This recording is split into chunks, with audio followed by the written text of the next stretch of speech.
Do you know what the football is? Do you want to describe it? It's this leather bag. It is always with the president. Inside the football is the black book because it involves so much death. And he described it like a Denny's menu with options to choose from in that 6-minute window. The president wouldn't realize you're striking a city that's going to kill 15 million people. How do we know there's a nuclear warhead in the nose coming in that ballistic missile? And you know what the answer is? They don't. So I would think we would definitely have a lot of predetermined decisions made if one of those 4 countries launched towards us. So the reason I'm bringing this up is for the audience more to at least I would think that there would be contingency plan after contingency plan after contingency plan on what were to happen if one of those countries launched a nuclear weapon towards us. And so that I think it's important to know that the president isn't just going through a raw decision process from beginning to end in 6 minutes on what he's going to do. Would you agree with that? Absolutely. Okay, great. So let's talk about the football. Okay. Because there is not time. You're absolutely right. For the SecDef to say, okay, sir, we think there's no time for that. You're talking about a 6-minute window. I mean, that's like making a pot of coffee, okay? That is a tiny amount of time. And so the football, do you know what the football is? I do. Okay. Do you want to describe it? The football is also known as the emergency satchel. It's this leather bag that is always with the president. Any photograph you look at the president, if you can see around him, you will see the mill aide, the military aide, who is the person assigned to carry the football 24/7, 365 with the president. It is always with the president. Lou Merletti, the former director of the Secret Service, told me a great story about the football when I said, is it really always with the president? He said, it is always with the president. Before he was director of Secret Service, he was the head of President Clinton's detail. And he told me about going to Syria with Clinton to see President Assad, the current president's father. And that they got into the elevator and, one of Assad's guys was like, no. Right, like about the mill aid. And Lou said it was like a standoff. There was no way they were going to let the president ride in the elevator without the football. That's how significant it is. It is with him at all time. Inside the football are 2 key items. One is an ability for the president's identity to be confirmed with and by those in the nuclear bunker beneath the Pentagon, which is called the National Military Command Center. So the president has like a card, a laminated card inside his wallet known as the biscuit.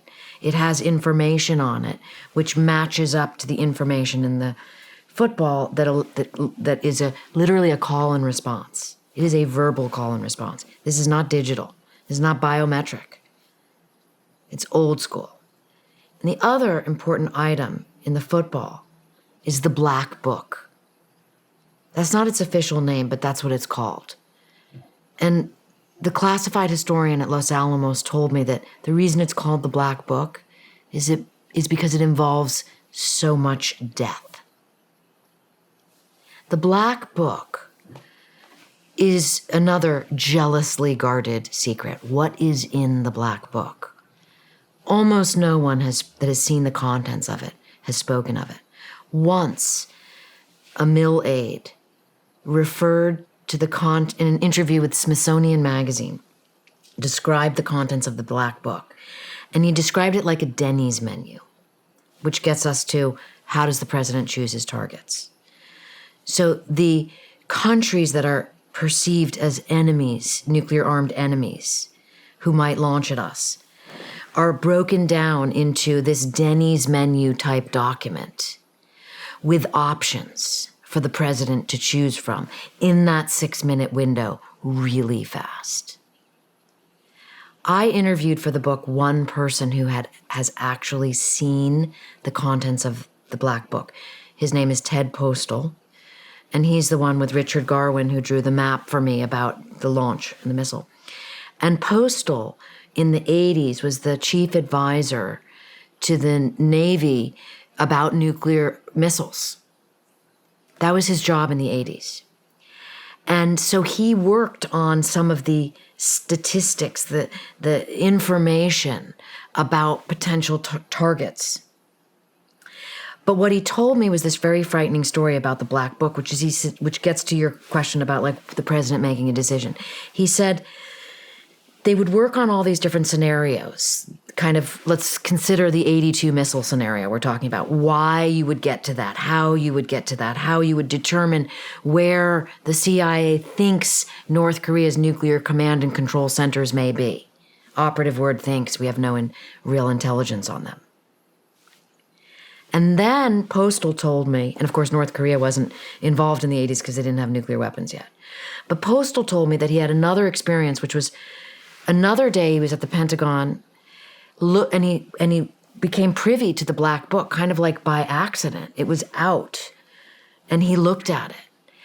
And what freaked him out, his words, was that he said the difference between what they had been working on with these very precise calculations about why different targets should be chosen and what resulted were almost not recognizable. And he couldn't... Can you say that again? I'm sorry. Yeah. Okay, so like they nerded out. Like you can imagine guys with pencils and rulers and going, what are the targets in said enemy nation? Where are their nuclear command and control facilities that we would want to take out in a nuclear strike? Mm-hmm. That's what their big industries, that their bunkers, their version of the Stratcom bunker, their version of the Pentagon.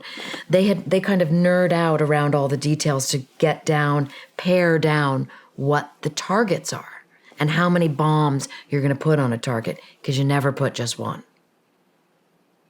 You know this from ground warfare, right?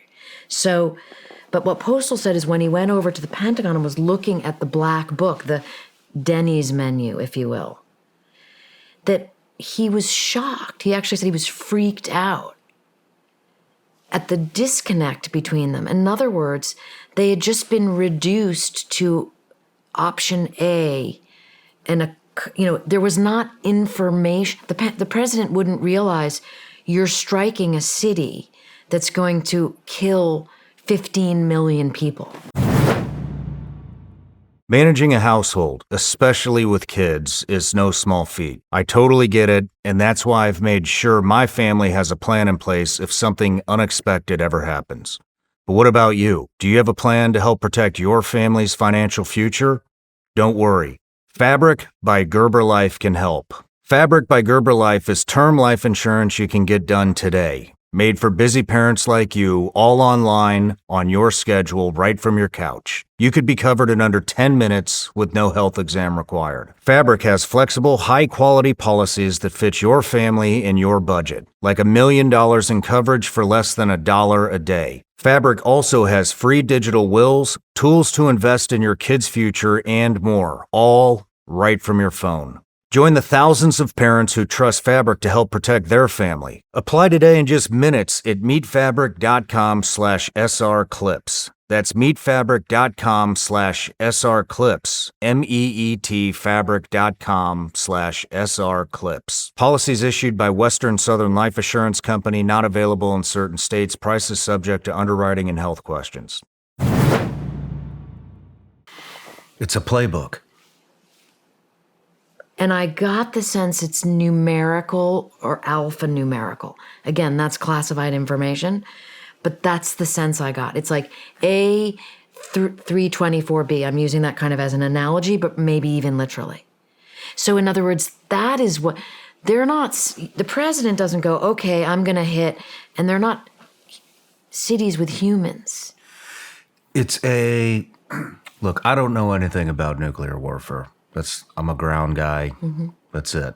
I don't do nuclear strategy or anything like that. But I will say that combat planning, strategy, contingencies is very much like a football game. You call a play,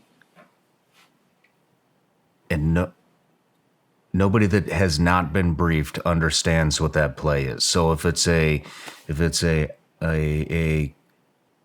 did you say a numeric or Alphanumeric. yeah? Yep. So if it's Alpha 5-2, then they go to the everybody who is read in knows what Alpha 5-2 is in that scenario. That scenario plays out, and Absolutely. does that make sense? Absolutely. I agree with. I think that's the best analogy I've heard from what I understand.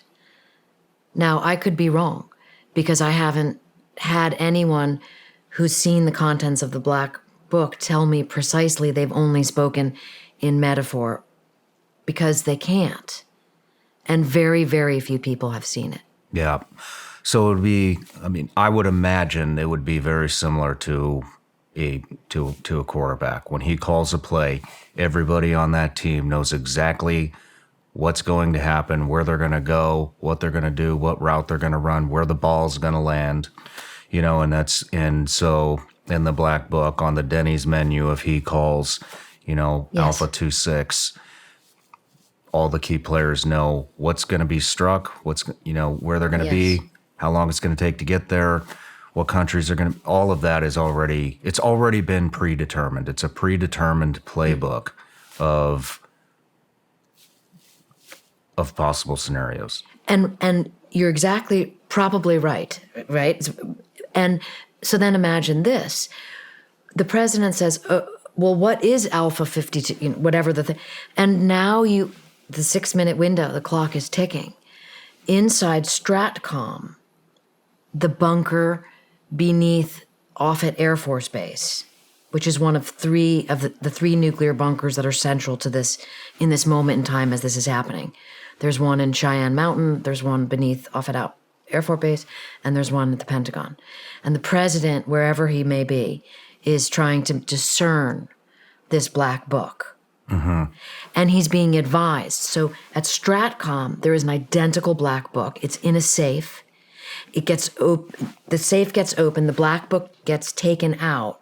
They're identical so that they know exactly they're talking about the same thing. There is a target officer who's prepared to brief if the president has any questions. And there's also a weather officer that's going to tell him how many people are going to die, maybe if there's time, and if he asks that question from the radioactive fallout in concentric circles going out from ground zero, each ground zero. Mm-hmm. But again, how much time do you have in a 6-minute window? And imagine what's going through the president's mind. In the scenario that I write, I have the president ask a number of key questions, questions I learned from interviewing people that they are worried the president, or that they think the president might ask. Like, I'll give you an example of a key question the president in my scenario asked. How do we know there's a nuclear warhead in the nose coming in that ballistic missile? And you know what the answer is? They don't. And then the next answer is, where the president might then wonder, perhaps someone is, tricking me into starting a nuclear war. And the answer is no one sends a ballistic missile unless they know we are going to send the mother lode in response. Yeah. Which brings us back to the paradox, or the catch-22 of deterrence. So you could use this as an argument, which is why no one would be insane enough to ever launch a nuclear missile at the United States, because they would be obliterated. Or you can use the argument that that's ridiculous. How can more nuclear weapons make us more safe? I mean, we shouldn't put so much weight on that. I mean, we're just going down to a lower level. I mean, look at suicide bombers. They had no problem recruiting suicide bombers, in the global war on terrorism. And so all you would need is somebody with that mindset to get into government and become a world leader. I mean, not an easy task, but not impossible. Not impossible. And in 2024, certainly more likely than in 1952. Mm-hmm. On top of that, going back to the decision-making of the president, I mean, I'm sure he would have, if it happened, I'm sure he would have advisors that would say something along the lines of, this is what's happening right now. These are our top three actions that we would recommend that you take. Here they are. That is the job of the pick advisors. Which one would you like us to do? And so he's not reading the whole Denny's menu.